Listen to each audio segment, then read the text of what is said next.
इस पूरी unit contents में जो जो भी है इन सभी चीज़ों को अपन एकदम मस्त से पेलने वाले हैं। ठीक है, तो यहाँ पर 2.1 जो आपका टॉपिक होता है वो है ओलंपिक, पैरा ओलंपिक्स और स्पेशल ओलंपिक्स के बारे में यहाँ पर आपको बताया जाएगा। फिर 2.2 जो टॉपिक है इसमें अपने को ओलंपिक सिंबल्स, आइडियल्स, ऑब्जेक्टिव्स और वैल्यू ऑफ ओलंपिज्म क्या होता है वो बताया जाएगा। देन इंटरनेशनल ओलंपिक कमेटी के बारे में अपन पढ़ने वाले हैं बहुत ही अच्छे से, और इंडियन ओलंपिक एसोसिएशन क्या होता है इसको भी अपन बहुत ही डिटेल में यहाँ पर देखने वाले हैं।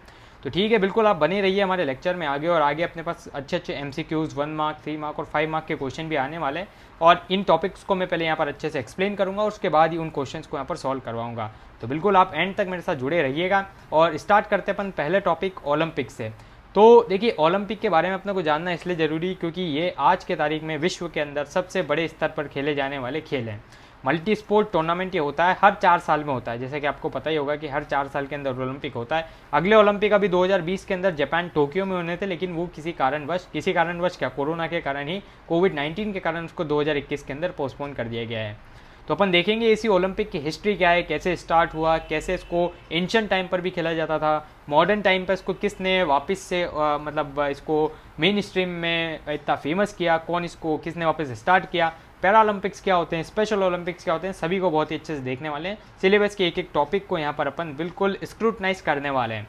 तो ठीक है, पहला टॉपिक है अपने पास ओलंपिक। तो ओलंपिक की हिस्ट्री अगर अपन देखें तो वहाँ पर यह है कि जो एंशिएंट ओलंपिक्स थे वो सबसे पहले होते थे गॉड ज्यूस, है ना। तो इन भगवान का नाम आपको याद रखना है क्योंकि आगे MCQs में आने वाले हैं। तो गॉड ज्यूस के ऑनर में ये किए जाते थे, सिटी ऑफ एथेंस के अंदर इनको किया जाता था organise around 776 BC as a part of religious festival. इनको वहाँ पर ऑर्गेनाइज किया जाता था।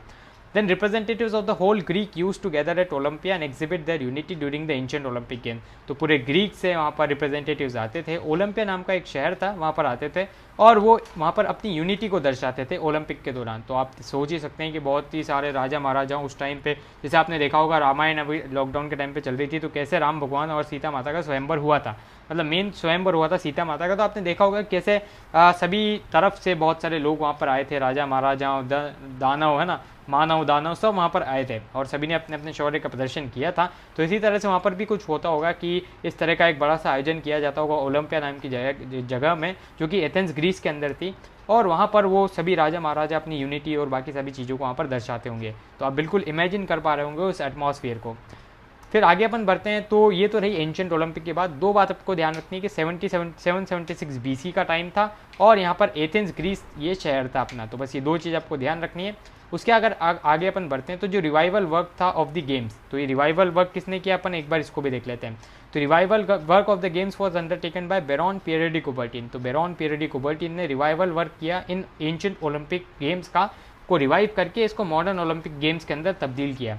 तो इन महान शख्स का नाम आपको जरूर से याद रखना है, बेरॉन पियरे डी कुबर्टिन, क्योंकि आगे जितने भी अपने ओलंपिक के झंडे हैं, सिंबल्स हैं, उन सभी को भी डिज़ाइन करने में इनकी बहुत ही अहम भूमिका रही है। तो बेरॉन पियरे डी कुबर्टिन की बहुत ही अहम भूमिका रही थी रिवाइवल करने के अंदर, और इसलिए इनको फादर ऑफ मॉडर्न ओलंपिक्स भी कहा जाता है। अब इन्हीं का हार्ड वर्क था कि जो फर्स्ट मॉडर्न ओलंपिक्स थे वो सबसे पहले 1896 के अंदर एथेंस ग्रीस के अंदर हुआ, है ना। तो जैसा कि अपने देखा कि जो अपने एंशिएंट ओलंपिक गेम्स थे वो ओलंपिया नाम की जगह पर एथेंस ग्रीस में ही हुए थे, तो वापस एथेंस ग्रीस के अंदर ही इनको किया गया।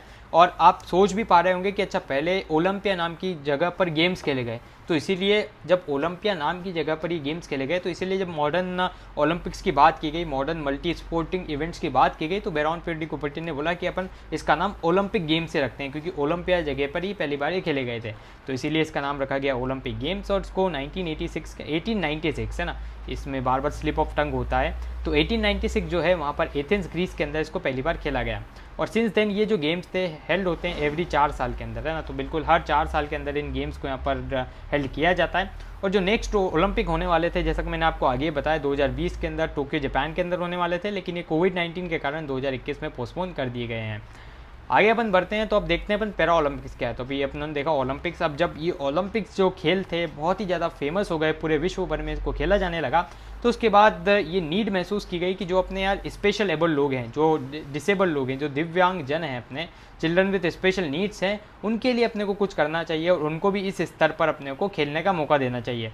तो अगर अपने को दिव्यांग जन को खेलने का मौका देना था तो फिर क्या करा, पैरा ओलंपिक्स नाम की एक टूर्नामेंट्स को यहाँ पर ऑर्गेनाइज किया गया।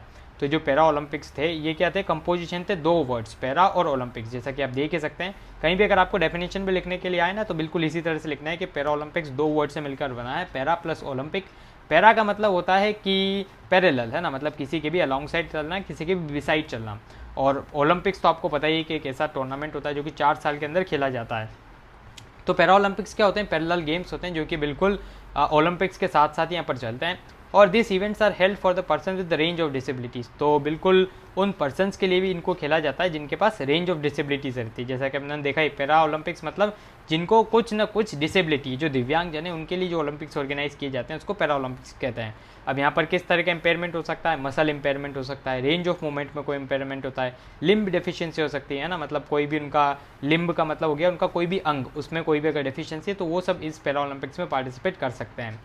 देन आगे अपन बढ़ते हैं, तो यहाँ पर दिस सिमिलर टू ओलंपिक्स के ही सिमिलर ये है, लेकिन ये फिर डिसेबल्ड स्पोर्ट्स की कैटेगरी के लिए है। और 1960 के अंदर पहली बार इनको ऑर्गेनाइज करवाया गया था। कहाँ पर, रोम इटली के अंदर इनको सबसे पहली बार ऑर्गेनाइज करवाया गया था। हेडक्वार्टर जो होता है इंटरनेशनल पैरा ओलंपिक का, वो सिचुएटेड होता है बॉन, जर्मनी के अंदर। तो ये आपको याद रखना है कि इंटरनेशनल पैरा ओलंपिक जो कमिटी है, जो इंटरनेशनल पैरा ओलंपिक है ना कमिटी बोल सकते हैं उसको, उसका हेडक्वार्टर कहाँ पे सिचुएटेड है, ये बॉन जर्मनी के अंदर। तो बॉन जर्मनी के अंदर एक शहर है बहुत ही फेमस। जर्मनी का आपने एक शहर जरूर सुना होगा, बर्लिन, है ना, तो जहाँ पर एडोल्फ हिटलर और ये सब लोग राज करते थे, तो वही उसी कंट्री जर्मनी के अंदर बॉन नाम के शहर के अंदर हेडक्वार्टर आता है इंटरनेशनल पैरा ओलंपिक कमेटी का। तो जो international para Olympic committee responsible होती है, ऑर्गेनाइज करवाती है, वेरियस समर और ओलंपिक गेम्स को भी ऑर्गेनाइज करवाती है। और प्रेजेंट में 176 नेशनल पैरा ओलंपिक कमिटीज़ हैं, है ना। तो एक तो क्या होगा, इंटरनेशनल पैरा ओलंपिक कमेटी जो कि पूरे वर्ल्ड लेवल पर इस तरह के गेम्स का देखरेख करती है।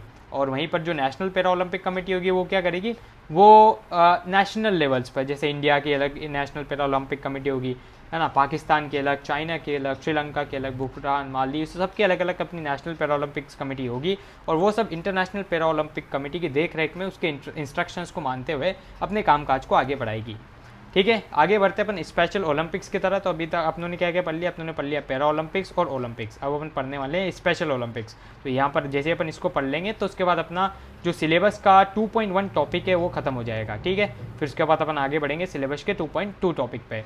तो जो स्पेशल ओलंपिक्स है, वर्ल्ड्स लार्जेस्ट स्पोर्ट्स ऑर्गेनाइजेशन है for children and adults with intellectual disabilities. तो किस किस के लिए ऑर्गेनाइज किया जाता है, ऐसे लोग जिनको कोई इंटेलेक्चुअल डिसेबिलिटी है, फिजिकल डिसेबिलिटी है, तो इन तरह के लोगों के लिए स्पेशल ओलंपिक्स को यहाँ पर ऑर्गेनाइज किया जाता है। वैसे तो ये जो स्पेशल ओलंपिक्स है ना, जैसा कि आपको नाम पता है लगता है स्पेशल, है ना, स्पेशल मतलब जो ऐसे लोग जो कि थोड़े से स्पेशली एबल्ड हैं या फिर जिसको अपन आम बोलचाल भाषा में दिव्यांगजन बोलते हैं, तो ये स्पेशल ओलंपिक्स भी उन्हीं तरह के लोगों के लिए कहलाए जाते हैं ताकि उनको और ज़्यादा मोटिवेट किया जा सके ओलंपिक्स जैसे बड़े इवेंट्स में पार्टिसिपेट लेने के लिए।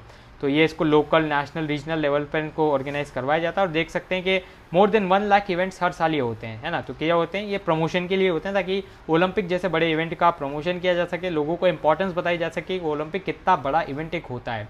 ठीक है, तो यहाँ तक मुझे उम्मीद है कि सबको समझ में आ रहा होगा। कोई भी डाउट हो तो बिल्कुल से आप कमेंट बॉक्स में लिख दीजिएगा, आपके सभी डाउट्स को वहाँ पर क्लियर करने की पूरी कोशिश की जाएगी। तो स्पेशल ओलंपिक्स के आगे अपन बढ़ते हैं, तो ये गेम्स अल्टरनेट होते हैं between the summer and winter games के अल्टरनेट ही होते हैं। और जो पहले स्पेशल ओलंपिक्स थे वो कब हेल्ड हुए थे, 20 जुलाई 1968 के अंदर पहली बार ये हेल्ड हुए थे और शिकागो के अंदर इनको सबसे पहले ऑर्गेनाइज करवाया गया था। तो स्पेशल ओलंपिक्स जो थे सबसे पहली बार कहाँ पे हुए थे, 20 जुलाई 1968 शिकागो के अंदर सबसे पहले ये ऑर्गेनाइज किए गए थे।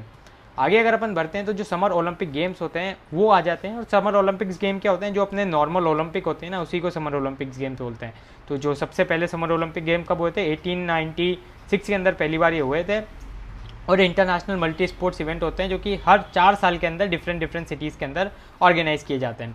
और मोस्ट रीसेंट जो हुआ है अभी 2016 के अंदर, जैसा कि आपको पता ही होगा अगर आप ओलंपिक्स को फॉलो करते हैं तो, कि 2016 के अंदर अभी लेटेस्ट अपने पास जो ओलंपिक्स हुए हैं वो समर ओलंपिक्स ही थे। और ये रियो डी जेनेरियो ब्राज़ील में हुए थे, अगले होने वाले हैं जापान के अंदर। तो इंटरनेशनल ओलंपिक कमेटी ऑर्गेनाइज करती है गेम्स और ओवरसी करती है होस्ट सिटी की प्रिपरेशन। तो इंटरनेशनल ओलंपिक कमेटी नाम की एक संस्था होती है, इसका काम क्या होता है कि ऑर्गेनाइज करती है वेरियस गेम्स जो ओलंपिक में होते हैं और देखती है कि जो होस्ट सिटी है वो उसकी प्रिपरेशन की तैयारियाँ कैसी चल रही है। आगे चलते हैं अब अगले अपने इसमें। तो इन ईच ओलंपिक इवेंट जो गोल्ड मेडल्स हैं उसको अवार्ड किया जाता है फॉर द फर्स्ट प्लेस। तो पहली प्लेस के लिए गोल्ड मेडल्स को वहाँ पर अवार्ड किया जाता है, सिल्वर मेडल को सेकंड और ब्रॉन्ज मेडल आपको पता ही है थर्ड प्लेस के लिए अवार्ड किया जाता है। और ये जो अवार्ड करने का सिलसिला था ये चालू हुआ था 1904 से। जो विंटर ओलंपिक गेम्स होते हैं उनको क्रिएट किया गया था due to the success of summer Olympic games. तो अब क्या हुआ, जैसे ये समर ओलंपिक्स गेम जो कि एकदम सक्सेसफुल हो गए है ना, पूरे विश्व के अंदर इनकी एकदम चर्चा होने लग गई, इसको फॉलो करने लग गए लोग बाग, इसकी लोग बाग तैयारी करते थे एकदम जोरों शोरों से, क्योंकि जो पहले का वो होता है 1896 के अंदर पहले समर ओलंपिक गेम्स स्टार्ट हुए थे। तो उसके बाद देखा गया लोगों ने कि यार ये तो बहुत सक्सेसफुल है, इसकी तो बहुत डिमांड है मार्केट में। तो फिर उसके बाद क्या किया, विंटर ओलंपिक गेम्स को वहाँ पर स्टार्ट कर दिया गया। तो इसी तरह से विंटर ओलंपिक गेम्स वहाँ पर स्टार्ट हुए। तो यहाँ पर क्या हो गया, अपने पास जो 2.1 सिलेबस का टॉपिक है वो कंप्लीट हो गया है, और उससे रिलेटेड जो इंपॉर्टेंट क्वेश्चन है उसको भी अपन एंड में देखने वाले हैं। साथ ही कुछ इंपॉर्टेंट एमसीक्यूज भी आपको सॉल्व करवा दूंगा, तो आपको टेंशन लेने की कोई भी जरूरत नहीं है। सेकंड जो चैप्टर है, मतलब सेकंड जो इसका पॉइंट है वो है Olympic symbol, ideals, objectives and value of Olympism. तो उसको भी अपन अच्छे से देखने वाले हैं, उससे बहुत सारे क्वेश्चंस आपके आगे बनते भी हैं। तो यहाँ पर जो ओलंपिक सिंबल है उसको क्रिएट और डिज़ाइन किया था Pierre baron Pierre de Coubertin ने, है ना। तो बहुत सी बार आपसे नाम भी पूछ लिया जाता है, तो आपको याद रखना है कि ओलंपिक सिंबल या फ्लैग किसने डिज़ाइन किया था, तो बेरॉन पियरे डी कुबर्टिन ने इसको डिज़ाइन किया था, खुद ही ने उन्होंने क्रिएट भी किया था। उन्होंने क्रिएट किया था ओलंपिक फ्लैग, और जो कि मिल्की वाइट टेक्सचर था बैकग्राउंड में, और उस पर 5 इंटरलिंक्स छल्ले थे, और ये सिंबलाइज करता है यूनियन ऑफ 5 कॉन्टिनेंट्स। तो 5 अलग अलग कॉन्टिनेंट्स का एक यूनियन को सिंबलाइज करता है ये जो रिंग्स होती है वो, और Olympic symbol as an whole. तो जो 5 कलर्स होते हैं किस किस को रिप्रेजेंट करते हैं, ब्लू, ब्लैक, रेड, येलो और ग्रीन, ये तो 5 कलर होते हैं, और ये रिप्रेजेंट करते हैं रेस्पेक्टिवली अमेरिका को, अफ्रीका को ब्लैक, ऑस्ट्रेलिया को रेड, एशिया को येलो और यूरोप को ग्रीन फ्लैग यहाँ पर रिप्रेजेंट करता है। तो एक बार मैं आपको शक्ल दिखा देता हूँ कि किस तरह से ओलंपिक सिंबल या फ्लैग दिखता है। तो ये रहा अपने पास ओलंपिक सिंबल या फ्लैग, और उसको आप देख सकते हैं कि कैसे यहाँ पर वेरियस कॉन्टिनेंट्स को रिप्रेजेंट कर रहा है। जैसे येलो हो गया अपने पास यहाँ पर अपना प्यारा भारत, यहाँ पर आता है अपना प्यारा भारत, है ना। तो अगर आपसे एमसीक्यूज में पूछ लिया जाए कि भारत कौन से छल्ले के अंदर आता है, तो आप बोलेंगे कि भारत जो येलो कलर की रिंग होती है जिसके अंदर एशिया एज ए कॉन्टिनेंट आता है, तो उसी के अंदर भारत भी आ जाता है। ठीक है, तो इस तरह से हो गया अपने पास एशिया हो गया येलो, यहाँ पर आप देख सकते हैं यूरोप ब्लू, देन उसके बाद ग्रीन में आप देख सकते हैं ऑस्ट्रेलिया, ब्लैक में अपना अफ्रीका, और रेड के अंदर आ जाता है अपने पास दोनों अफ्रीकन देश, नॉर्थ अमेरिका और साउथ अमेरिका, है ना। तो दोनों कॉन्टिनेंट्स आते हैं। यहाँ पर एंटार्क्टिका को कहीं पर भी रिप्रेजेंट नहीं किया जाता, क्योंकि एंटार्क्टिका में कोई भी ह्यूमन हैबिटेशन नहीं है, वहाँ पर सिर्फ रिसर्च का भी काम चलता है। तो एंटार्क्टिका से कोई भी टीम नहीं आती है सच ओलंपिक के अंदर, तो इसलिए एंटार्क्टिका को रिप्रेजेंट नहीं किया जाता है। और टोटल अपने विश्व के अंदर 7 कॉन्टिनेंट्स है ना, वर्ल्ड के अंदर 7 कॉन्टिनेंट्स है। तो एक तो अंटार्कटिका बाहर हो गया, और अमेरिका को दोनों को एक ही छल्ले में ले लिया है। तो इसी तरह से पर 5 छल्ले लिए गए हैं, और ये हो गया अपने पास ओलंपिक फ्लैग। अब देख लेते हैं मोटो क्या होता है ओलंपिक का। तो इसमें आपको बहुत याद रखने की जरूरत है, और बिल्कुल इसको सीक्वेंस वाइज ही याद रखना है, साइटियस, एलटीएस और फोर्टियस। तो ये इसका मोटो होता है ओलंपिक का, और ये मोटो बना रहता है 3 लैटिन वर्ड से मिलकर ये बना हुआ है। 3 लैटिन वर्ड्स कौन कौन से हो गए, साइटियस, एलटीएस और फोर्टियस। तो ये तीनों आपको लैटिन वर्ड्स का पता होना चाहिए। साइटियस का मतलब होता है फास्टर, मतलब एकदम तेज। एलटीएस का मतलब हाइयर, है ना। तो अब जैसे वर्ड से भी पता लगा पा रहे होंगे, एलटीएस एल्टीट्यूड, है ना। जैसे माउंट एवरेस्ट का एल्टीट्यूड बहुत ज़्यादा है, तो एल्टीट्यूड का मतलब क्या हो गया, ऊंचाई। तो सीटीएस का मतलब हो जाता है फास्टर, एलटीएस का मतलब हो जाता है हाइयर, एकदम हाई, और फोर्टियस का मतलब होता है स्ट्रॉन्गर, है ना। तो ये भी आपको याद रखना है। तो साइटियस, एलटीएस, फोर्टियस, CAF। तो CAF ये इसकी फुल फॉर्म हो जाएगी। जैसे CAT कैट होता है, ऐसे CAF, है ना। CAF अपना मोटो होता है ओलंपिक का, याद रखिएगा। साइटियस हाई मतलब CTS, LTS और फोर्टियस, और FHS मतलब फास्टर, हाइयर, स्ट्रॉन्गर। बिल्कुल इसी सीक्वेंस में याद रखना है, क्योंकि सीक्वेंस पूछ ली जाती है एमसीक्यूज में, और मे बी आगे भी आपको इस तरह के एमसीक्यूज मिल सकते हैं। आगे अपन बढ़ते हैं, तो अपन देखते हैं अब ऑब्जेक्टिव्स क्या आते हैं ओलंपिक्स के, क्यों अपन ओलंपिक्स के तरह के खेल को यहाँ पर ऑर्गेनाइज करते हैं ना, इससे क्या क्या फ़ायदे हैं अपने को, तो वो भी अपन देख लेते हैं। तो generate the sense of loyalty, brotherhood and team spirit among the participants. तो अपन चाहते हैं कि सभी लोगों के अंदर अपन लॉयल्टी मतलब वफादारी, ब्रदरहुड मतलब भाईचारा, टीम स्पिरिट मतलब खेल भावना, तो इन सभी, है ना, टीम भावना, टीम स्पिरिट मतलब टीम की भावना, स्पोर्ट स्पिरिट मतलब खेल भावना। तो इस तरह के अपन वहाँ पर स्पिरिट को जगाना चाहते हैं, लोगों के अंदर इन तरह की फीलिंग्स को जगाना चाहते हैं। सेकेंड आ गया to bring the attention of the world community to understand the values and the programmes of physical education. तो अपन यहाँ से क्या एक अटेंशन गेदर करवा लेते हैं वर्ल्ड कम्युनिटी का, ताकि वो अंडरस्टैंड कर सके वैल्यू और programmes of the physical education, है ना। तो अपन चाहते हैं कि पूरे विश्व के अंदर सब लोग एकदम भाईचारे के साथ रहें, एक दूसरे के प्रति लॉयल रहें, वफादार रहें, है ना। सब एक दूसरे के प्रति उनकी स्पिरिट जो भावना है वो भी अच्छी रहे।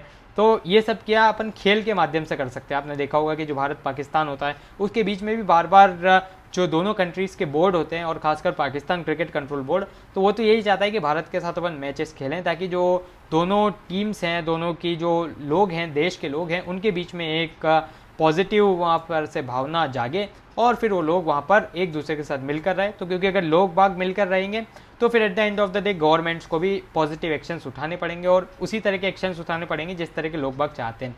तो यहाँ पर attention of the world community लाए जाए ताकि वो अंडरस्टैंड कर पाएँ कि क्या क्या वेरियस प्रोग्राम्स होते हैं फिजिकल एजुकेशन के, है ना।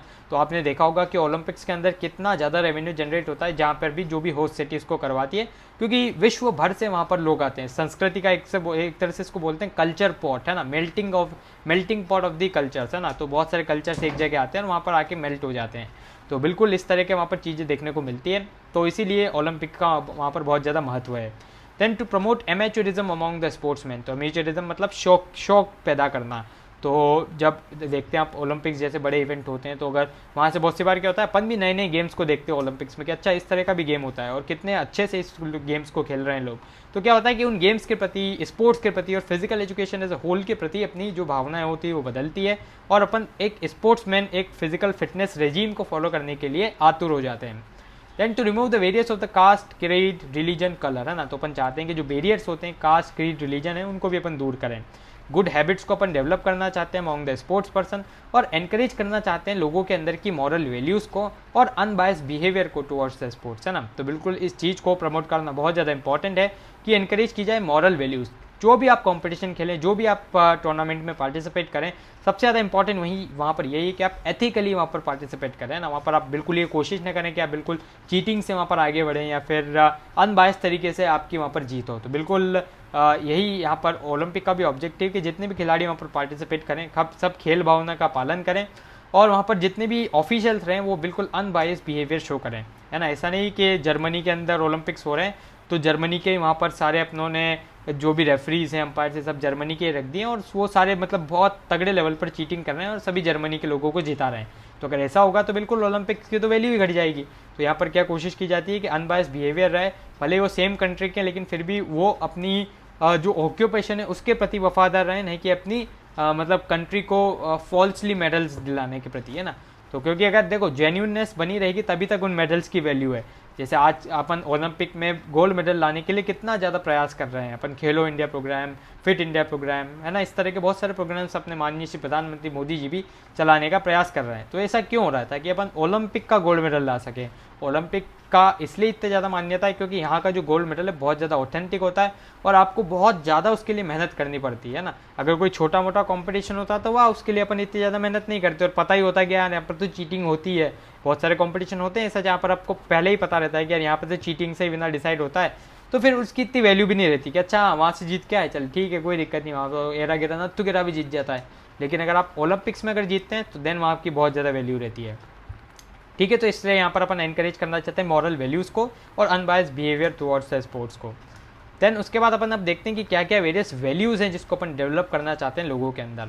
सो अगर अपन ऑब्जेक्ट की तरह देखें ओलंपिक गेम की तो अपन देखेंगे कि बेरॉन पीरियड कोबर्टिन कुछ वैल्यूज़ को डेवलप करना चाहते थे, है ना। तो ये सब ऑब्जेक्टिव्स क्या अपने को किस पॉइंट में, किस डायरेक्शन में अपने को ले जाते हैं कि जो अपने बेरॉन पीरियड कोबर्टिन थे, जो कि ओलंपिक के जनक जिनको अपन बोलते हैं, फादर ऑफ मॉडर्न ओलंपिक्स जिनको बोलते हैं, वो चाहते थे कि किसी एक पर्टिकुलर डायरेक्शन में अपन लोगों की वैल्यूज़ को वहाँ पर डेवलप करें। तो वहाँ पर किस तरह की वैल्यूज़ को डेवलप करने की बात कही गई है, तो following values that can be develop through Olympic movement, और उसमें से पहली वैल्यू हो जाएगी अपने पास ब्रदरहुड, है ना। तो अपन चाहते हैं कि ब्रदरहुड की वैल्यू को अपन वहाँ पर डेवलप करें। Then Olympic movement is instrumental in developing brotherhood when players of different countries play together. तो अपन अब देख रहे हैं कि कैसे ब्रदरहुड की फीलिंग को वहाँ पर डेवलप किया जाता है। यहाँ पर यही बताया जा रहा है कि ओलंपिक मूवमेंट बहुत ही इंस्ट्रूमेंटल पार्ट प्ले करता है, रोल प्ले करता है ब्रदरहुड भाईचारे की फीलिंग को डेवलप करने के लिए अमंग डिफरेंट कंट्रीज़ के प्लेयर्स में, क्योंकि सभी एक साथ रहते हैं, सभी एक साथ खाते हैं, सभी एक साथ सिट टुगेदर, डाइन टुगेदर, है ना। और एक दूसरे के अंदर उनके बीच में एक यूनिटी की भावना वहाँ से पैदा होती है। और डेफिनेटली जब प्लेयर्स के बीच में, जब ऑडियंस के बीच में यूनिटी की भावना डेवलप होगी तो दो कंट्रीज़ एकदम पास में आएगी। और अगर इस तरह से पूरा विश्व एकदम पास में आ जाता है और अपना वासुदेव कुटुंबकम का जो भारत का सपना है वो पूरा इससे हो सकता है। ओलंपिक से बिल्कुल आप इसको कोट कर सकते हैं, कहेंगे कि वासुदेव कुटुंबकम भारत का एक सपना है, जहाँ पर क्या है कि पूरी धरती अपनी एक है, पूरी धरती अपनी माता है और पूरी धरती का एक साथ कल्याण हो। तो ये अपन यहाँ पर सोचते हैं सिर्फ भारत का कल्याण नहीं, पूरी धरती का, पूरे विश्व का कल्याण हो, है ना। तो वासुदेव कुटुंबकम ये अपन ऐसा कुछ यहाँ पर लाइन बोलते हैं। वसुंधरा वसुंधरा कुटुंबकम है ना, ऐसा कुछ बोलते हैं अपन, ठीक है। तो इसको आपको याद रखना है और इसको बिल्कुल आप अपनी एग्जाम में भी यूज़ कर सकते हैं। तो इसी तरह से आप क्या है यहाँ पर एक ब्रदरहुड की भावना को डेवलप करेंगे, और ब्रदरहुड की जैसे आपने भावना डेवलप करी तो पूरे विश्व के अंदर शांति वहाँ पर आ जाएगी, और यूनाइटेड नेशंस और जितने भी उसके बाकी ऑर्गेन्स हैं उनको भी कुछ देर के लिए चैन की सांस लेने का मौका मिलेगा। सेकेंड, यहाँ पर अपन जो वैल्यू डेवलप करना चाहते हैं वो है इम्पार्शियल गेम, मतलब जो भी गेम्स हों वो एकदम इम्पार्शियल तरीके से खेले जाएं। जैसे कि अपनों ने आगे भी डिस्कस किया कि जैसे जर्मनी में गेम्स हो रहे हैं, तो ऐसा नहीं कि यार सभी जर्मनी के लोग ही वहाँ पर जीत रहे हैं। हो सकता है कि जर्मनी के ज़्यादा लोग जीते क्योंकि उनके लिए फेवरेबल कंडीशंस है, वो ज़्यादा टाइम से वहाँ पर प्रैक्टिस कर रहे हैं, उनके लिए सारा क्लाइमेट, एटमॉस्फेयर, बाकी सभी फेवरेबल है। लेकिन हाँ, वो जीते हैं तो अपने दम पर जीते हैं, न कि किसी चीटिंग या अनबायस रिव्यू, अनबायस डिसीजन के कारण जीते हैं। तो यही वैल्यू यहाँ पर से इनकलकेट करने की पूरी कोशिश की जाती है। These games are based on justice, तो ये गेम्स पूरी तरह बेस्ड होते हैं जस्टिस पे कि सबको न्याय मिले। So each player in each team should be judged Fairlie, तो बिल्कुल सभी को फेयरली जज करना है तो बनता ही है। Rules and regulation should be applied to each and every team, है ना। ऐसा नहीं कि जर्मनी में ओलंपिक हो रहे हैं, भारत में ओलंपिक हो रहे हैं तो भारत के अलग रूल्स हैं।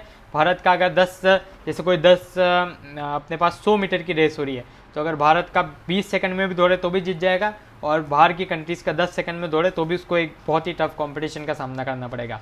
तो इस तरह के रूल्स बिल्कुल नहीं चलेंगे, दोनों के लिए, सबके लिए रूल्स बराबर होंगे, और जो सर्वश्रेष्ठ रहेगा वही ओलंपिक का स्वर्ण यहाँ पर जीत पाएगा। तो इसी तरह की वैल्यूज़ को यहाँ पर डेवलप करने की पूरी कोशिश की जाती है। There should be no partiality towards a specific team, तो बिल्कुल किसी टीम के खिलाफ या प्लेयर के खिलाफ कोई भी पार्शलिटी नहीं होनी चाहिए। Sports official should be true to their words and actions, तो अपने काम और अपने वर्ड्स, एक्शन के प्रति उनको एकदम ट्रू रहना पड़ेगा, उनको एकदम सच्चाई के साथ, बिल्कुल सच का ही साथ देना है, न कि उनको अपनी कंट्री का सिर्फ इसलिए साथ देना है कि यार अपनी कंट्री को बहुत ज़्यादा ग्लोरी की ज़रूरत है और बहुत ज़्यादा मेडल्स की ज़रूरत है, तो चलो झूठे ही सही लेकिन उनको मेडल्स दिला दिए जाए। तो इससे कोई भी फ़ायदा नहीं होने वाला है, ओलंपिक एज होल की वैल्यू वहाँ पर गिरेगी, और बिल्कुल फिर उस मेडल का कोई फ़ायदा ही नहीं रह जा पाएगा। तो इसलिए यही कोशिश की जानी चाहिए कि बिल्कुल इम्पार्शियल गेम वहाँ पर ऑर्गेनाइज हो। थर्ड है कि डिस्क्रिमिनेशन की अपने को कोई यहाँ पर गुंजाइश नहीं होनी चाहिए। तो जो सजेशन दिया था मिस्टर कुबर्टिन ने, उन्होंने यही बोला था कि यार देखो, डिस्क्रिमिनेशन की कोई भी गुंजाइश नहीं होनी चाहिए, और डिस्क्रिमिनेशन खासकर कास्ट, कलर, क्रीड, इन सभी के बेसिस पर तो बिल्कुल ही नहीं होना चाहिए, है ना। जैसे एक छोटा मोटा डिस्क्रिमिनेशन जैसे हो सकता है कि हाँ जैसे कोई डिसेबल्ड लोग हैं तो उनके लिए अलग आप ओलंपिक करवा रहे हैं, तो वो डिस्क्रिमिनेशन मान्य रहता है। लेकिन ऐसा नहीं कि आप कास्ट, कलर, क्रीड के अनुसार डिस्क्रिमिनेशन कर रहे हैं कि यार ये नीची जाति का है तो इसको ओलंपिक में पार्टिसिपेट नहीं करने दिया जाएगा, या फिर उसको और ज़्यादा मेहनत करनी पड़ेगी, या फिर इसको मतलब गोल्ड तो जीतने ही नहीं दिया जाएगा, इसे ब्रॉन्ज ये जीत सकता है। होता था पहले, से होता था बहुत बार, है ना। एक जेसी ओवेंस नाम का एक आदमी थे, आप उनका बिल्कुल यूट्यूब पर वीडियो देख सकते हैं, लाइव वीडियो, मतलब लाइव का मतलब वो क्या है, उनका ओरिजिनल वीडियो है जेसी ओवेंस का। वो ब्लैक खिलाड़ी थे ना, अफ्रीकन खिलाड़ी थे, वो American African, black American African खिलाड़ी थे, और एडोल्फ हिटलर अपने थे इस टाइम पे जर्मनी के चांसलर। तो जर्मनी में जो वो ओलंपिक्स हुए थे तो वहाँ पर बिल्कुल उनसे भेदभाव किया गया था, और उनने 4 गोल्ड मेडल जीत लिए थे, लेकिन उनको वो 4 गोल्ड मेडल बिल्कुल बहुत ही बेइज्जत करके दिया गया था। तो बिल्कुल आप वो वीडियो देख सकते हैं, वो वीडियोज़ अवेलेबल हैं इंटरनेट पर, यूट्यूब पर, तो वो देख लीजिएगा। Players of different countries, cultures, tradition, caste, ये इसमें टेक पार्ट करते हैं, and they should not be treated unfairly, है ना। तो बिल्कुल किसी के साथ भी कोई भेदभाव नहीं होना चाहिए। प्लेयर्स फॉरगेट देयर बैकग्राउंड और roots and they have to promote Olympic values, और यहाँ पर ऐसा नहीं कि प्लेयर्स अपने मन के मन में खुश होते रहे कि यार हम तो ऊंची जाति के हैं तो हमें तो कुछ करने की ज़रूरत ही नहीं है, हमें तो डायरेक्ट गोल्ड मेडल ही मिलेगा, जैसा कुछ नहीं है। उनको अपनी सारी जाति, कास्ट, भेदभाव, कलर सब भूल कर उनको ओलंपिक वैल्यूज़ को प्रमोट करने के लिए यहाँ पर आगे कदम बढ़ाने चाहिए। लेकिन एक्सेप्शंस कुछ होते ही हैं, जैसा कि अपन देखेंगे वो जेसी ओवेंस वाला ही केस, है ना। तो यहाँ पर एक तो म्यूनिक में इजरायली प्लेयर्स पर हमला किया गया था, उनको मार दिया गया था 1972 में। फिर उसके बाद ये जो जेसी ओवेंस का मैं आपको केस बता रहा था, है ना, बर्लिन ओलंपिक थे, बर्लिन कहाँ पे, जर्मनी में, मतलब तब हिटलर वहाँ पे चांसलर थे, और उन्होंने 4 गोल्ड मेडल जीत लिए थे, but on the grounds of the racial discrimination उनको वो बहुत ही बेइज्जत करके, और मतलब एक टाइम पे तो एडोल्फ हिटलर ने रिफ्यूज़ भी कर दिया था कि उनको मेडल नहीं दिए जाएंगे। तो इस तरह से उनको बहुत ज़्यादा शर्मिंदा होना पड़ा था, और बिल्कुल वहाँ पर ब्लैक और वाइट के बीच में दरार और ज़्यादा बढ़ाने का उसने काम किया था। दैन उसके बाद हिटलर ने रिफ्यूज़ कर दिया था। बिल्कुल इसका ये इंसिडेंट्स आप ऑनलाइन पर देख सकते हैं, बिल्कुल मैंने भी देखा था अभी कुछ टाइम पहले ही, और वहाँ पर एक अच्छा सा वीडियो, बहुत अच्छा लंबी ड्यूरेशन का वीडियो वहाँ पर अवेलेबल है, उसको देख सकते हैं कि कैसे उस टाइम पर ओलंपिक्स हुआ करते थे। But it can't be stated that the Olympic moment is failed, लेकिन ऐसा नहीं कि 2-3 इंसिडेंट होने के कारण अपन बोल दें कि ओलंपिक मोमेंट तो बिल्कुल फेल ही कर चुके हैं। अपने को जो भी चीज़ है उसको एकदम पॉजिटिव आउटलुक के थ्रू यहाँ पर देखना होगा, और पॉजिटिव आउटलुक के थ्रू अपन जब किसी भी चीज़ को देखते हैं तो डेफिनेटली अपन वहाँ से बहुत सारी पॉजिटिविटी को गेन करते हैं, ऑप्टिमिज्म की तरफ अपन आगे बढ़ते हैं और बिल्कुल इसी तरह से अपन ओलंपिक मूवमेंट को भी प्रमोट करना आगे चाहेंगे और ओलंपिक मूवमेंट के खासकर वैल्यूज़ को अपन प्रमोट करना चाहेंगे जो कि आप आम लाइफ में भी यूज़ कर सकते हैं। फोर्थ है यहाँ पर फ्रेंडशिप। तो फ्रेंडशिप में क्या आ जाता है अपने पास कि जितने भी ओलंपिक मोमेंट के अंदर जितने भी प्लेयर्स हैं, वैसे तो ओलंपिक मोमेंट खुद एक अपॉर्चुनिटी प्रोवाइड करता है डिफरेंट प्लेयर्स को कि वो जो भी डिफरेंट कंट्रीज़ है पूरे विश्व के अलग अलग लोगों से वहाँ पर मिलजोल कर सकें, उनसे बातचीत कर सकें, एक साथ बैठकर खाना खा सकते हैं और at the end of the day वो एक यूनिटी की भावना वहाँ पर प्रकट कर सकें। तो प्लेयर्स ऑफ डिफरेंट कंट्रीज एक साथ बिल्कुल आते हैं और टेक पार्ट करते हैं ओलंपिक गेम्स के अंदर और when they get together they become friends. तो बिल्कुल यहाँ पर बोला जा रहा है कि जैसे वो एक साथ वहाँ पर आते हैं तो वो वहाँ पर दोस्त बन जाते हैं and even when there is tension going on between the two countries they come close and Olympic games वहाँ पर खेले जाते हैं। तो बिल्कुल जैसे ओलंपिक होते हैं, भले भारत पाक में दुश्मनी लेकिन फिर भी भारत से भी कॉन्टिजेंट जाता है, पाकिस्तान से भी जाता है, दोनों जाके एक न्यूट्रल पोजीशन पर खेलते हैं और देन वहाँ से वो बिल्कुल अपने बीच के अंदर एक फ्रेंडशिप को डेवलप कर सकते हैं और बिल्कुल कोई वॉर जैसे सिचुएशन भी हो जाती है तो वो जो बड़े बड़े प्लेयर्स हैं वो बिल्कुल मध्यस्थता के लिए आगे अपने हाथ बढ़ा सकते हैं। आगे बढ़ते हैं अपन, तो अगली वैल्यू है रेस्पेक्ट। तो बिल्कुल ये होना बहुत ज़्यादा जरूरी है क्योंकि जब तक खिलाड़ी एक दूसरे को रेस्पेक्ट नहीं करेंगे तब तक उनके बीच में जो खेल भावना है वो नहीं आ पाएगी और खेल भावना नहीं आएगी तो बिल्कुल फिर वहाँ पर जो गेम का स्टैंडर्ड है वो बिल्कुल भी अच्छा नहीं रह पाएगा। तो बिल्कुल यहाँ पर बहुत ज़्यादा ज़रूरी है कि प्लेयर एक तो खुद के गिरेबान में झाँक कर देखे, है ना, मतलब प्लेयर ये देखे कि उसने कहीं कोई गलती तो नहीं करी है और कितना उसको अपने परफॉर्मेंस का मतलब वो सेल्फ एनालिसिस करे और साथ ही जो अपोनेंट्स हैं उनकी भी पूरी तरह से रेस्पेक्ट करे। वो भी ये जाने कि जो अपोनेंट्स हैं उन्होंने भी अपनी कंट्री में बहुत जी जान करके मतलब मेहनत और पसीने से ये ओलंपिक का कुर्सी पाई होगी, मतलब कुर्सी एक तरह से क्योंकि वहाँ पर भी आपका चयन होता है ना। स्पोर्ट्स अथॉरिटी ऑफ इंडिया और बाकी सभी इंडियन ओलंपिक एसोसिएशन बिल्कुल चयन करता है खिलाड़ियों का कि कितने लोग ओलंपिक्स में अब की बार भारत का रिप्रेजेंटेशन करेंगे। तो बिल्कुल उसको IOA बोलते हैं ना, वो भी अपन आगे भी पढ़ने वाले, इंटरनेशनल और इंडियन ओलंपिक एसोसिएशन। तो बिल्कुल चयन करता है भारत के ओलंपिक खिलाड़ियों का। तो आपको भी ये ध्यान में रखना है कि कैसे हर एक एसोसिएशन अपने अपने खिलाड़ी को चयन करता है, सब उस स्टैंडर्ड के ही खिलाड़ी हैं। तो बिल्कुल सभी का रेस्पेक्ट करना बहुत ज़्यादा वहाँ पर ज़रूरी है। न सिर्फ अपोनेंट्स का आपको रेस्पेक्ट करना है, साथ ही रूल ऑफ गेम का और एनवायरनमेंट का भी पूरी तरह से आपको रेस्पेक्ट करना होगा। आगे अपन बढ़ते हैं, तो अगला है वैल्यूज़। तो वैल्यूज़ तो अपन डेवलप कर ही रहे हैं, तो कौन कौन सी वैल्यूज़ यहाँ पर डेवलप करनी है, जैसे फ्रेंडशिप है ना, दोस्ती, ब्रदरहुड मतलब भाईचारा, अनबायस्ड स्पोर्ट्स मतलब कोई भी किसी से भेदभाव ना हो किसी भी स्पोर्ट्स में। तो यहाँ पर बोला जा सकता है कि ओलंपिक बिल्कुल एक इंपॉर्टेंट रोल प्ले करता है डेवलपमेंट ऑफ इन सभी डार्क साइड्स में, इन सभी वैल्यूज़ की। लेकिन बिल्कुल जैसा कि बोला गया है कि डार्क साइड हर जगह होती है, वैल्यूज़ से हर जगह कॉम्प्रोमाइज़ किया ही जाता है at the end of the day. तो बहुत सारी कंट्रीज ऐसी है जो कि क्या हुआ, जिन्होंने पार्टिसिपेट करने से मना कर दिया 1980 के मॉस्को ओलंपिक्स में, क्योंकि जब USSR था वो चाहता था कि वो अपनी सुपीरियरिटी को वहाँ पर दिखाए, दूसरे देशों को वहाँ पर छोटा दिखाए। तो इसलिए बहुत सारी सिटीज़ ने क्या इसका बायकॉट किया था। फिर सेम यही केस हुआ था लॉस एंजलिस ओलंपिक्स के अंदर भी। तो LA में जो ओलंपिक्स हुए थे वो USA में हुए थे, वहाँ पर भी उन्होंने यही कोशिश की थी कि अच्छा पिछली बार मॉस्को USSR ने सोवरेनिटी अपनी दिखाई है, वहाँ उन्होंने वहाँ पर अपनी सुपीरियरिटी दिखाई है, तो अब की बार अब USA की बारी आ गई थी। क्योंकि आपको पता होगा पहले कोल्ड वॉर का एरा चलता था जहाँ पर USA वर्सेस USSR के बीच में बहुत ज़्यादा कॉम्पिटिशन चलता था। तो आपने देखा भी होगा कि जो जितनी भी सैटेलाइट्स है ना उसमें USSR या जो भी स्पेस का काम हुआ है वो USSR और USA में ही बहुत तेज़ी से हुआ है ना, USSR। तो USSR और USA में बहुत तेज़ी से सारा सैटेलाइट्स और इन सभी का काम हुआ है ना। जो भारत की पहली सैटेलाइट थी आर्यभट्ट, उसको भी अपने USSR की मदद से लॉन्च किया था। और वहीं USA ने भी बहुत सारे मिशन किए, जैसे चांद पर पहला बार कदम किसने रखा था, USA ने रखा था, अपने अपोलो स्पेसक्राफ्ट मिशन से वो गए थे। और वहाँ पर सबसे पहले जो भी नील आर्मस्ट्रॉन्ग थे उन्होंने सबसे पहले चांद पर कदम रख दिया था, है ना। तो पहले वो एस्ट्रोनॉट थे जिन्होंने चांद की सरफेस पर, चांद की धरती पर कदम रखा था। ऐसे ही भारत की तरफ से जो पहले एस्ट्रोनॉट थे वो थे राकेश शर्मा, जो कि USSR के स्पुतनिक रॉकेट की मदद से वहाँ पर गए थे। और वहाँ पर उन्होंने जब इंदिरा गांधी जी ने फ़ोन किया था, उनसे पूछा था कि कैसा अपना भारत लग रहा है, तो उन्होंने वहाँ से बोला था कि जैसा बिल्कुल नीचे कहा जाता है सारे जहाँ से अच्छा हिंदुस्तान हमारा। तो ये उन्होंने लाइन वहाँ पर बोली थी और बिल्कुल ये लाइन अब अमर हो चुकी है। ठीक है, तो वहाँ पर बिल्कुल जैसे यहाँ पर बोला गया है और पिछले में भी अपने देखा था कि हर जगह कुछ ना कुछ कॉम्प्रोमाइज़ आपको देखने को मिलेगा, हर जगह कुछ ना कुछ नेगेटिव साइड जरूर होगी, लेकिन आपको एक पॉजिटिव पर्सपेक्टिव बनाते हुए, पॉजिटिव थिंकिंग को आगे लेते हुए इन सभी वैल्यूज़ को आगे कंटिन्यू करना है और इनको डेवलप करने का वहाँ पर पूरी कोशिश भी करनी है। ठीक है, अगली जो वैल्यू को डेवलप करने की बात की जाती है वो एक्सीलेंसी, कि जो भी पर्सन है वहाँ पर ओलंपिक में परफॉर्म कर रहा है वो इस तरह से मोटिवेटेड रहे कि उसको अपना वहाँ पर बेस्ट परफॉर्मेंस देना है, on the field and outside the field. तो बिल्कुल ऑन द फील्ड तो मतलब देना ही है, लेकिन आउटसाइड द फील्ड कैसे कि बिल्कुल अपनी मेंटल स्टेबिलिटी उसको बना के रखनी है। जितना भी कॉन्टिजेंट उसके साथ गया है, जितना भी से भारत देश से 100 जने गए, तो ऐसा नहीं कि सिर्फ एक जना ही वहाँ पर फुली मोटिवेटेड और बाकी सब डिमोटिवेटेड है। तो उसको आउटसाइड कैसे फील्ड वो मोटिवेट करेगा, एक्सेलेंसी परफॉर्म करेगा और दूसरे अपने कॉन्टिजेंट के लोगों को मोटिवेट करेगा। तो इस तरह से बिल्कुल एक्सेलेंसी की वैल्यू भी वहाँ पर शोकेस की जाएगी।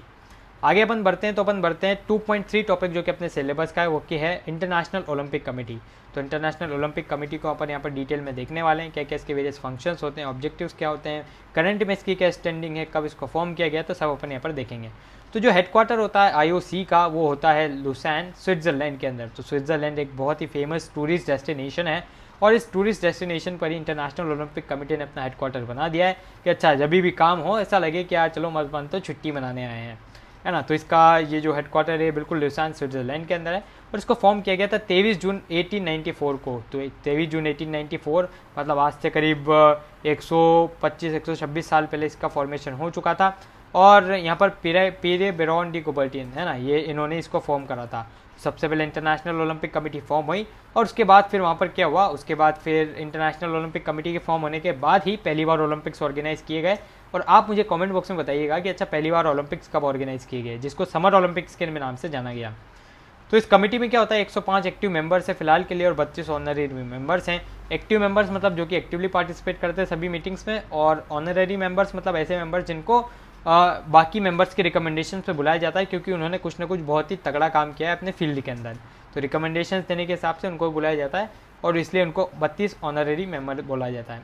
पहले जो प्रेसिडेंट थे वो एक ग्रीक थे जिनका नाम था डिमेट्रियास विकेलास। तो बिल्कुल ग्रीक एथेंस में सबसे पहले स्टार्ट हुए थे ये ओलंपिक्स, तो वहीं के पहले प्रेसिडेंट थे वो थे डिमेट्रियास विकेलास। और अभी करंट प्रेसिडेंट 2013 से चल रहे हैं थॉमस बाक। तो इनका 8 साल का करियर होता है, तो 2021 तक यही प्रेसिडेंट अपने रहने वाले हैं और उसके बाद यहाँ पर प्रेसिडेंट जो भी हैं वो चेंज होंगे। तो मतलब अगला जो टोक्यो जापान का ओलंपिक्स है वो भी यही ऑर्गेनाइज वहाँ पर करवा देंगे। तो कायदे से एक जने के अंदर 2 ओलंपिक्स वहाँ पर हो जाते हैं। एक प्रेसिडेंट के कार्यकाल में अगर वो पूरा टेन्योर और कर लेता है तो उसको 2 वहाँ पर 2 बार ओलंपिक ऑर्गेनाइज करवाने का मौका मिल जाता है। आगे अपन देख लेते हैं कि जो कमेटी होती है हर 4 साल के अंदर होल्ड करवाती है summer winter modern Olympic games. और जो पहले समर ओलंपिक गेम हुए थे अपने देखा 1896 के अंदर ग्रीक सिटी ऑफ एथेंस में हुए थे, और पहला विंटर ओलंपिक्स हुए थे 1924 के अंदर, ये फ्रांस के अंदर हुए थे। तो आपको फ्रांस याद रखना है, सिटी का नाम तो वैसे भी अजीब सा है। फर्स्ट जो समर यूथ ओलंपिक्स गेम हुए थे 2010 के अंदर सिंगापुर में हुए थे। वहीं जो विंटर ओलंपिक्स गेम हुए थे वो इंसबर्ग ऑस्ट्रिया के अंदर हुए थे 2012 में। अब ऑस्ट्रिया और ऑस्ट्रेलिया दोनों अलग अलग कंट्रीज़ हैं, तो इसका आपको बिल्कुल से ध्यान रखना है। बढ़ते अपन आगे, तो अब देखते हैं क्या क्या वेरियस फंक्शंस होते हैं इसके। तो वेरियस फंक्शंस क्या होते हैं इंटरनेशनल ओलंपिक कमेटी, इसको अपन यहाँ पर देखने वाले हैं। तो एक तो जो भी ओलंपिक जहाँ पर भी ऑर्गेनाइज होना है उसकी वेन्यू डिसाइड करने का काम इसी कमेटी का होता है। नए मेंबर्स को सिलेक्शन करता है ना, वेरियस जो पोस्ट अपनों ने अभी देखी उन पर। प्रमोशन करता है स्पोर्ट्स एंड गेम्स का। फाइट करता है डोपिंग के अगेंस्ट। तो डोपिंग क्या होता है, डोपिंग एक ऐसे सब्सटेंसेस का कंजम्पशन होता है जो कि बैंड रहते हैं, जो कि इलीगल रहते हैं। तो उन सब्सटेंसेस को कंज्यूम किया जाता है ताकि स्पोर्ट्स परफॉर्मेंस को इंक्रीज़ किया जा सके। तो ये तो दूसरे बाकी सभी एथलीट्स के साथ चीटिंग हो जाएगी कि अगर कोई एक जना इस तरह कुछ डोपिंग करके आ गया तो उसका तो उस पर्टिकुलर मोमेंट पे बहुत ज़्यादा एकदम रिस्पॉन्स टाइम रहेगा, बहुत ज़्यादा मतलब आराम से वो सभी इवेंट्स में पार्टिसिपेट करके गोल्ड ले जाएगा। तो इसलिए डोपिंग से बचने के लिए जो भी ज़रूरी स्टेप्स है उसको करवाती है international Olympic committee. Rules and regulation बनाने का काम, इंकरेज करना डिफरेंट ऑर्गेनाइजेशन को ताकि वो सपोर्ट कर सके socio economic way to help the players, है ना। तो जैसे भारत में बहुत सारे ऐसे प्लेयर्स होते हैं जो कि इतने वेल ऑफ नहीं होते हैं, जो कि ओलंपिक स्टैंडर्ड्स की एक तो फैसिलिटी को अवेल कर पाएँ या फिर वो अपने जो भी गेम्स और स्पोर्ट्स हैं उसके लिए इक्विपमेंट्स को वहाँ पर स्पॉन्सर कर पाएँ। लेकिन इसी तरह की चीज़ों को स्पॉन्सर करने का काम करती है इंटरनेशनल ओलंपिक कमेटी, और इसके अंदर आती है इंडियन ओलंपिक एसोसिएशन। तो वो भी सेम लगभग यही काम करती है नेशनल लेवल पर। तो उसके बाद इसका काम होता है इनकरेज करना और सपोर्ट करना प्रमोशन ऑफ एथिक्स, है ना। तो एथिक्स जैसा कि हमने देखा कि क्या है सही और क्या है गलत, तो बिल्कुल एथिकल स्टैंडर्ड्स एथिकल वे में सभी चीज़ें चल रही है फिर नहीं, एकदम यूथ को एजुकेशन प्रॉपर वे में मिल पा रही नहीं मिल पा रही स्पोर्ट्स के थ्रू, तो वो सब इंश्योर करने का काम होता है IOC का।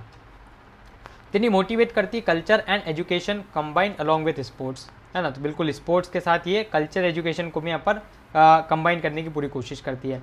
देन फाइट किया जाता है against political commercial abuse of the sports and athlete, है ना। तो ऐसा ना हो कि पॉलिटिकल या कमर्शियल अब्यूज़ हो जाए स्पोर्ट्स और एथलीट्स का।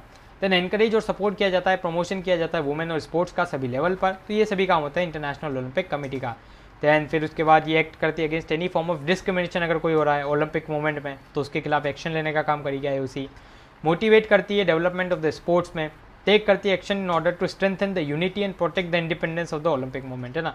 तो बिल्कुल यूनिटी रहे सभी नेशंस के बीच में, और जो अपना Olympic movement as a whole इसकी इंडिपेंडेंस से बरकरार रहे, ना। ऐसा नहीं कि कोई कंट्री इतनी पावरफुल आ जाए जैसे यूएसए हो गई, जो अपने हिसाब से सभी रूल्स को मॉडिफाई कर दे और अपने हिसाब से कंट्री को बुलाना और बंद करना, मतलब किसको बुलाना है किसको नहीं, ये डिसाइड करने लग जाए। तो अगर ऐसा कुछ होने लग रहा है तो बिल्कुल आईओसी वहाँ पर इंटरफेयर करेगी और बिल्कुल यहाँ पर पार्शलिटी को पूरी तरह से मेंटेन करने की कोशिश की जाएगी, और साथ ही ये बिल्कुल से देखा जाएगा कि जो अपना ओलंपिक मूवमेंट है वो बिल्कुल इंडिपेंडेंट रहे, किसी भी मेजर सुपर पावर के इन्फ्लुएंस के अंदर ये ना आ जाए।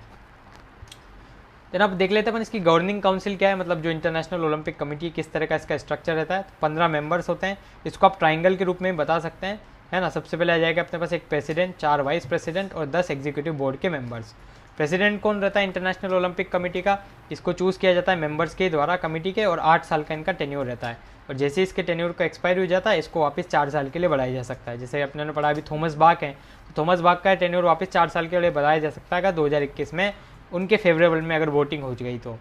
उसके बाद वाइस प्रेसिडेंट, जैसे कि अपने आगे देखा 4 तरह के होते हैं, और ये क्या असिस्ट करेंगे प्रेसिडेंट को सहायता करने में, वाइस प्रेसिडेंट, और इसको भी मेंबर्स ही चूज़ करेंगे आईओसी के, और इनको भी वापस चूज़ किया जा सकता है अगर ये इनका करियर एक्सपायर हो जाता है, और अगर मेंबर्स ये सब डिज़ायर करें ना, तो मेंबर्स का अगर सपोर्ट रहा तो वो वापस 4 साल के लिए वापस वो वाइस प्रेसिडेंट बन जाएंगे जो फिलहाल में है। फिर एग्जीक्यूटिव बोर्ड में 15 मेंबर्स होते हैं, जैसे आपने देखा ही है, इसको भी डिफरेंट कंट्रीज़ के मेंबर सीक्रेट बैलेट से चूज़ करते हैं। और जो एग्जीक्यूटिव बोर्ड होता है आईओसी का, वो रिस्पॉन्सिबल होता है एक तो एडमिनिस्ट्रेशन और मैनेजमेंट दोनों काम करने में रिस्पॉन्सिबल होता है एग्जीक्यूटिव बोर्ड।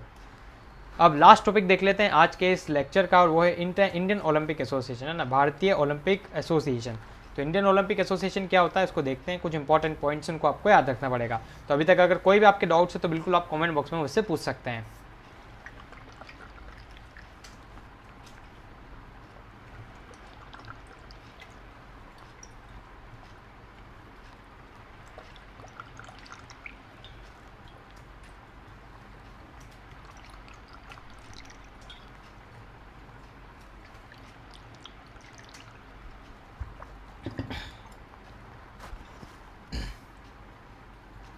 तो अपन स्टार्ट करते हैं अब इंडियन ओलंपिक एसोसिएशन से।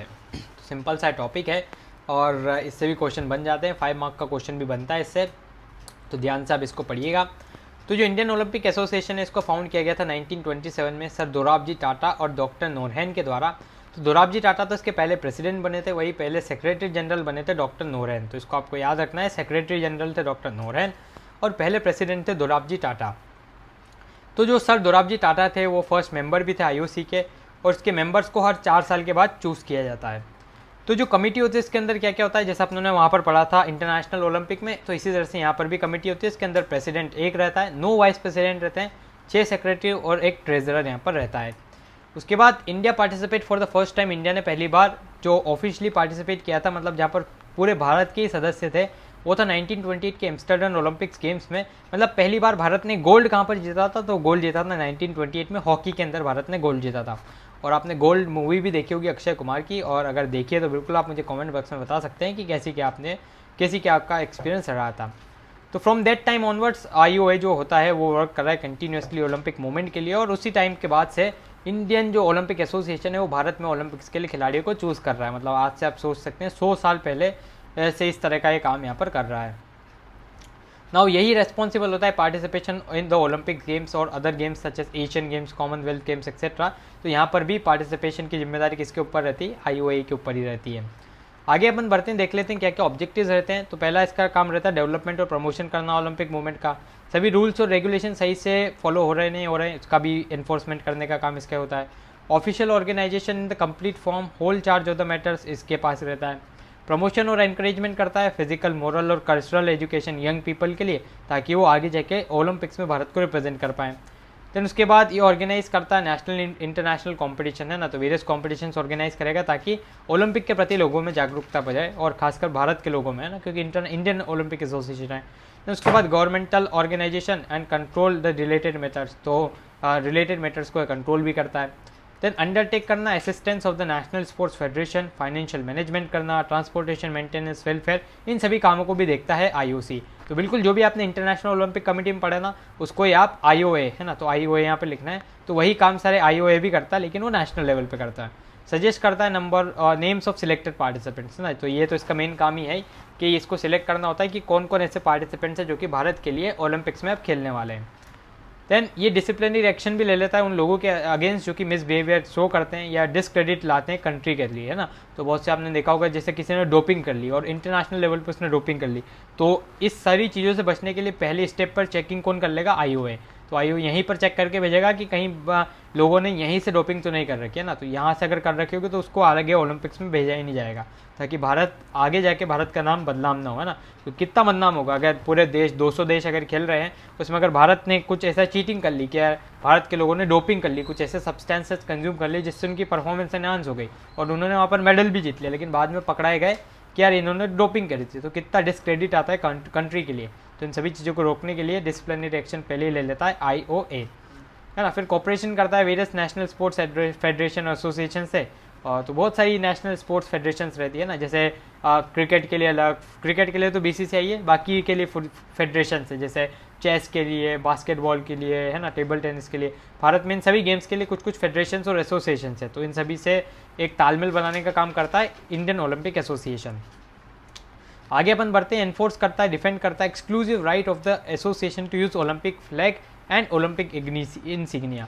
तो बिल्कुल एक्सक्लूसिव राइट किसके पास रहता है, ओलंपिक फ्लैग का, है ना। ऐसा नहीं कि अपनों ने नई कंपनी खोल ली ओलंपिक फ्लैग का सिंबल बना के और उसके ऊपर अपन लिख के भेज रहे हैं, है ना, बेच रहे हैं कि ओलंपिक ऑफिशियल मर्चेंडाइज, और अपन खुद वहाँ पर ओलंपिक्स के मर्चेंडाइज बेचने लग गए, है ना। तो ऐसा काम नहीं कर सकते अपन। जो एक्सक्लूसिव राइट रहता है ये सब करने का वो रहता है इंडियन ओलंपिक एसोसिएशन के द्वारा और इंटरनेशनल पे इंटरनेशनल एसोसिएशन के पास। देन ऑर्गेनाइज बिल्कुल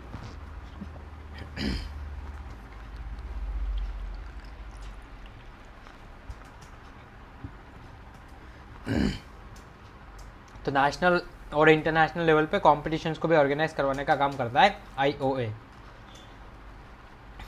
तो देखिए क्या होता है, 1 घंटे जब लगातार बोलते हैं ना तो बिल्कुल गला एकदम बैठ जाता है क्योंकि लाइव क्लास में तो क्या होता है, ये तो एक तरह से आपको रिकॉर्डेड फॉर्म में मिल रही है, तो इसलिए मेरे को 1 घंटे लगातार ही बोलना पड़ रहा है। वरना जब लाइव क्लास होती है ना तो साथ साथ आपका फीडबैक मिलता जाता है, थोड़ा सा ब्रेक मिल जाता है, तो इसलिए वहाँ पर थोड़ी सी आसानी हो जाती है। ठीक है, बढ़ते अपन आगे।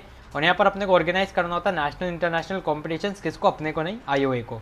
रिमूव करता है discrimination, caste, religion, colour, area, इसके बेस पे तो कोई डिस्क्रिमिनेशन नहीं हो रहा है ना। जैसे ऐसा तो नहीं है कि सिर्फ डेवलप सिटीज़ के अंदर से ही ओलंपिक के खिलाड़ी आ रहे हैं और जो अंडर डेवलप्ड स्टेट्स हैं, एरियाज़ हैं, वहाँ पर से कोई आ ही नहीं रहा है, क्या उनके साथ डिस्क्रिमिनेशन हो रहा है। तो थ्योरेटिकली इसको रिमूव करने का काम है IOA का, प्रैक्टिकली होना हो वो बात की बात है। कोड ऑफ कंडक्ट जो वाडा रहता है, वर्ल्ड एंटी डोपिंग एजेंसी रहती है, ऐसे इंडिया में भी नाडा, है ना। तो वर्ल्ड में कौन सी है, वाडा, और इंडिया में है नाडा। नाडा है नेशनल एंटी डोपिंग एजेंसी और वाडा है वर्ल्ड एंटी डोपिंग एजेंसी। तो वर्ल्ड एंटी डोपिंग एजेंसी क्या करती है, कोड ऑफ कंडक्ट को अप्लाई करती है, कहाँ पर, कोड ऑफ कंडक्ट जो रहता है मतलब सेट ऑफ रूल्स जो रहते हैं जो वाडा डिसाइड करता है उसको अप्लाई करती है नाडा के थ्रू, IOA, है ना। वाडा नाडा थोड़ा सा कंफ्यूजिंग है लेकिन फिर भी समझ पा रहे होंगे आप, उम्मीद है। अब देख लेते हैं क्या वेरियस फंक्शंस होते हैं ना, तो वो तो ऑब्जेक्टिव्स है। तो पहला ओलंपिक मूवमेंट को प्रमोट करना, गेम्स नेशनल इंटरनेशनल लेवल पर ऑर्गेनाइज करना। देन नेम्स ये वहाँ पर सजेस्ट करता है कि किन किन लोगों को पार्टिसिपेट करना है इंटरनेशनल लेवल पर, तो उनके नेम्स को सजेस्ट भी करता है IOA। सिंक्रोनाइजेशन बिठाता है बिटवीन डिफरेंट फेडरेशंस और इंडियन गवर्नमेंट के बीच में। एक हेल्दी रिलेशनशिप इस्टेब्लिश किया जाता है बिल्कुल यहाँ पर amongst different state federations, state Olympic association और नेशनल फेडरेशंस के बीच में। देन उसके बाद अब ये तो हो चुका है अपने पास पूरा चैप्टर यहाँ पर समाप्त। अब अपन यहाँ पर देख लेते हैं कुछ इंपॉर्टेंट क्वेश्चंस, है ना। इंपॉर्टेंट क्वेश्चंस में स्टार्ट करते हैं अपन MCQ से।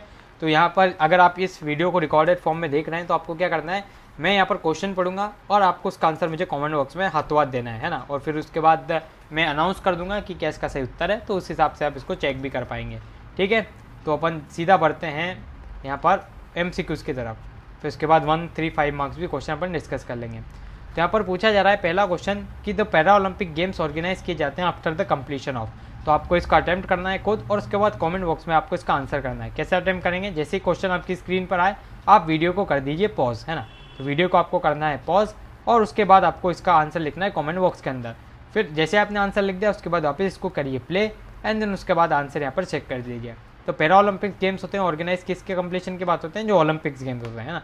जैसा कि अपने पढ़ा भी था, पैरा ओलंपिक्स मतलब ऐसे गेम्स जो कि ओलंपिक के पैरेलल चले या फिर उसके अलॉन्ग साइड चले। तो ओलंपिक गेम जैसे होते हैं उसके बाद जो डिसेबल लोग होते हैं, जो दिव्यांगजन होते हैं, उनके लिए अपन पैरा ओलंपिक्स गेम्स यहाँ पर कंडक्ट करवाते हैं। आगे बढ़ते हैं, सेकंड क्वेश्चन है आपकी स्क्रीन पर, IOC कब फॉर्म हुई थी। तो इसको आपको स्क्रीन को पॉज करना है, इसका आंसर कमेंट बॉक्स में देना है। तो इसका सही उत्तर हो जाएगा इंटरनेशनल ओलंपिक कमेटी जो फॉर्म हुई थी वो 1894 में हुई थी, और बेरॉन पेरेडी कुबर्टिन की अध्यक्षता में इसको फॉर्म किया गया था। उसके बाद ही पहली बार ओलंपिक्स ऑर्गेनाइज हुए थे। कब हुए थे, वो हुए थे 1896 के अंदर पहली बार ओलंपिक्स ऑर्गेनाइज हुए थे, जिसको अपन ने समर ओलंपिक का भी नाम यहाँ पर दिया था। फिर ये जब सफल हुए तो विंटर ओलंपिक्स लाए गए। अगला क्वेश्चन है, एंशिएंट ओलंपिक्स गेम किसके ऑनर में ऑर्गेनाइज किए गए, कौन से गॉड के ऑनर में ऑर्गेनाइज किए गए। तो ज्यूस नाम के जो गॉड थे उनके ऑनर में इसको पहली बार ओलंपिया एथेंस ग्रीस के अंदर ऑर्गेनाइज किया गया 776 BC के अंदर ना। तो एंशिएंट ओलंपिक गेम जहाँ पर भी आए वहाँ पर आपको 776 BC की तारीख याद रखनी है, और मॉडर्न ओलंपिक्स आए तो उसमें आपको 1896 याद रखना है। उसके बाद ओलंपिक रिंग्स के अंदर कितने सिंबल होते हैं, सिंपल सा क्वेश्चन है, 5 सिंबल होते हैं और 5 ही कोई अलग अलग कॉन्टिनेंट्स को रिप्रेजेंट करता है। हेडक्वार्टर कहाँ पे, इंटरनेशनल ओलंपिक कमेटी का। तो इंटरनेशनल ओलंपिक कमेटी का हेडक्वार्टर है कहाँ है, तो अपन ने देखा था कि स्विट्जरलैंड की लुसान नाम की एक जगह वहाँ पर इसका हेडक्वार्टर है। अगला क्वेश्चन है, फर्स्ट प्रेसिडेंट कौन थे इंडियन ओलंपिक एसोसिएशन के। तो इंडियन ओलंपिक एसोसिएशन के जो पहले प्रेसिडेंट थे वो थे सर दोराबजी टाटा, और पहले सेक्रेटरी जनरल कौन थे, नोरहेन, डॉक्टर नोरहेन पहले सेक्रेटरी जनरल थे। सेवेंथ क्वेश्चन है, IOA कब स्टैब्लिश हुआ। तो इंडियन ओलंपिक एसोसिएशन कब स्टैब्लिश हुआ, तो 1927 के अंदर स्टैब्लिश हुआ, और यहाँ पर जब ये इस्टेब्लिश हुआ उसके बाद इसने पहली बार 1928 के अंदर टीम्स को सिलेक्ट किया, और तभी भारत ने पहली बार हॉकी के अंदर ओलंपिक भी जीत लिया, है ना। तो ये आपको याद रखना है, इंपॉर्टेंट क्वेश्चन है। अगला है, फर्स्ट स्पेशल ओलंपिक्स कहाँ पर हेल्ड हुए, तो कब हेल्ड हुए, तो वैन का मतलब कब, है ना। तो कब हुआ है सबसे पहले स्पेशल ओलंपिक, तो 1968 के अंदर पहले स्पेशल ओलंपिक्स वहाँ पर हेल्ड हुए। 9th क्वेश्चन है, फादर ऑफ मॉडर्न ओलंपिक्स कौन है। तो जो बेरॉन पेरेडी कुबर्टिन है यही फादर ऑफ मॉडर्न ओलंपिक्स कहे जाते हैं। 2020 के ओलंपिक्स कहाँ पर शेड्यूल थे, तो टोक्यो जापान में शेड्यूल थे, लेकिन अब ये 2021 में कोविड-19 के कारण 2021 के अंदर इसको पोस्टपोन कर दिया गया है। अगला क्वेश्चन है, करेक्ट ऑप्शन आपको चूज़ करना है, ओलंपिक गेम्स को रिवाइव किया गया। तो ओलंपिक गेम को कब रिवाइव किया गया, तो यहाँ पर बेरॉन पेरेडी कुबर्टिन ने 1896 के अंदर ओलंपिक गेम को रिवाइव किया गया। सिंपल सा क्वेश्चन है। अगला क्वेश्चन है, द विंटर ओलंपिक्स गेम्स कहाँ पर पहली बार खेले गए, तो फ्रांस के अंदर इनको पहली बार खेला गया। 13 क्वेश्चन आपको ट्रू या फॉल्स बताना है इसके अंदर कि जो 5 रिंग्स होती है रिप्रेजेंट करती है 5 continents, Africa, America, Antarctica, Asia और ऑस्ट्रेलिया। तो देखिए इसका आंसर हो जाएगा ये फॉल्स है, क्योंकि अंटार्कटिका को रिप्रेजेंट नहीं करती, अंटार्कटिका की जगह यहाँ पर आएगा यूरोप। अगला है क्वेश्चन कि Olympic oath taken by any athlete of any participating country. तो नहीं, बिल्कुल एनी एथलीट, हर कोई एथलीट इसका ओलंपिक ओथ नहीं ले सकता। जो पार्टिसिपेटिंग कंट्री है, मतलब जो होस्ट कंट्री, उसका एथलीट ही पर्टिकुलर वहाँ पर ओलंपिक ओथ दिलवाता है। तो यहाँ पर इसका आंसर हो जाएगा ये भी फॉल्स है। 14th क्वेश्चन है, ओलंपिक का मोटो क्या है। जैसा कि मैंने आपको बताया था, CTS, LTS, 40S। LTS का मतलब हायर, तो जहाँ पर बीच में हायर दिखे मतलब सही आंसर वही है, तो फास्टर, हायर, स्ट्रॉन्गर इसका सही आंसर है। अगला क्वेश्चन है, which is not value of an Olympic. तो ओलंपिक की वैल्यू क्या है, नहीं है इनमें से, नॉट कीवर्ड पे ध्यान रखना है। तो एक्सीलेंट, फ्रेंडशिप, रिस्पेक्ट है, लेकिन टीम स्पिरिट इसका एक ऑब्जेक्टिव है, इसकी कोई वैल्यू नहीं है। 16 और लास्ट क्वेश्चन है MCQs का, वो है फाउंडर सेक्रेटरी कौन थे। तो सेक्रेटरी जनरल तो थे अपने पास डॉक्टर नोरहेन, है ना। तो ये डॉक्टर AG नोरहेन थे सेक्रेटरी जनरल, और पहले प्रेसिडेंट थे दोराबजी टाटा। तो ये आपको याद रखना है, ठीक है। देन अब अपन देख लेते हैं कुछ इंपॉर्टेंट 1, 3 और 5 मार्क्स के क्वेश्चन, और उसके बाद अपन इस सेशन को यहाँ पर एंड करने वाले हैं। तो देखिए एक ही इस पूरे चैप्टर के अंदर एक ही मतलब 1 घंटे के लेक्चर में आपके इतने सारे मैंने यहाँ पर टॉपिक्स कवर करवा दिए हैं। तो पहला यहाँ पर क्वेश्चन है कि आपको शॉर्ट नोट लिखना है ओलंपिक फ्लैग के ऊपर। तो ओलंपिक फ्लैग को 1913 में बेरॉन पेरेडी कुबर्टिन ने क्रिएट किया था। 1920 के अंदर एंटवर्प, बेल्जियम के अंदर इसको पहली बार होस्ट किया गया, और व्हाइट सिल्क का क्लॉथ रहता है जिसके पीछे 5 रिंग्स होती है जो कि वेरियस कॉन्टिनेंट्स को यहाँ पर रिप्रेजेंट करती है। इसका आप एक डायग्राम भी बना सकते हैं चाहे तो ये डायग्राम इसका हो जाएगा। आगे अपन बढ़ते हैं, सेकंड क्वेश्चन है कि ब्रीफली एक्सप्लेन करना है development of values through Olympic movement. तो कौन कौन सी वैल्यूज को आप यहाँ पर डेवलप करते हैं। तो वेरियस वैल्यूज कौन कौन सी हो सकती है, फ्रेंडशिप हो गई, सॉलिडेरिटी हो गई, फेयर प्ले हो गया, फ्रीडम हो गया, डिस्क्रिमिनेशन हो गया। तो इस तरह की नॉन डिस्क्रिमिनेशन है, तो इस तरह की वैल्यूज को आप यहाँ पर से इनकलकेट करना चाहते हैं वेरियस लोगों के अंदर। उसके बाद थर्ड आ गया कि व्हाट इज ओलंपिक ओथ। तो ओलंपिक ओथ क्या होती है, तो ये भी आपसे बुले वर्ड के पूछा जा सकता है। तो बिगनिंग जब भी होते हैं गेम के, तो जो होस्ट कंट्री के रिप्रेजेंटेटिव होते हैं वो क्या करते हैं, वो ओथ दिलाते हैं on the behalf of all the participating athlete, है ना। तो उसको अपने MCQ में भी देखा था कि ओथ क्या होती है। तो ओथ क्या होता है कि जो रिप्रेजेंटेटिव है होस्ट कंट्री, उसके रिप्रेजेंटेटिव सभी कंट्रीज के पार्टिसिपेंट्स के बिहाफ पर ओथ लेते हैं, और वहाँ पर ओथ कुछ इस प्रकार की रहती है कि we swear that we will take part in the Olympic games, loyal competitions, represent करेंगे, अबाइड करेंगे रूल्स को, है ना, and without use of doping drugs, इन सभी का यूज़ नहीं करेंगे। ट्रू स्पिरिट्स ऑफ स्पोर्ट्समैनशिप, भाईचारे के साथ हम खेलेंगे, स्पोर्ट्समैनशिप है ना, बिल्कुल खेल भावना के साथ हम खेलेंगे, और ग्लोरी ऑफ स्पोर्ट्स और ऑनर ऑफ आवर टीम्स को बरकरार रखेंगे ना। कभी भी कोई भी ऐसा पॉइंट नहीं आने देंगे जब हम हमारी कंट्री को डिसऑनर करें या ओलंपिक एज ए होल को, ओलंपिक मोमेंट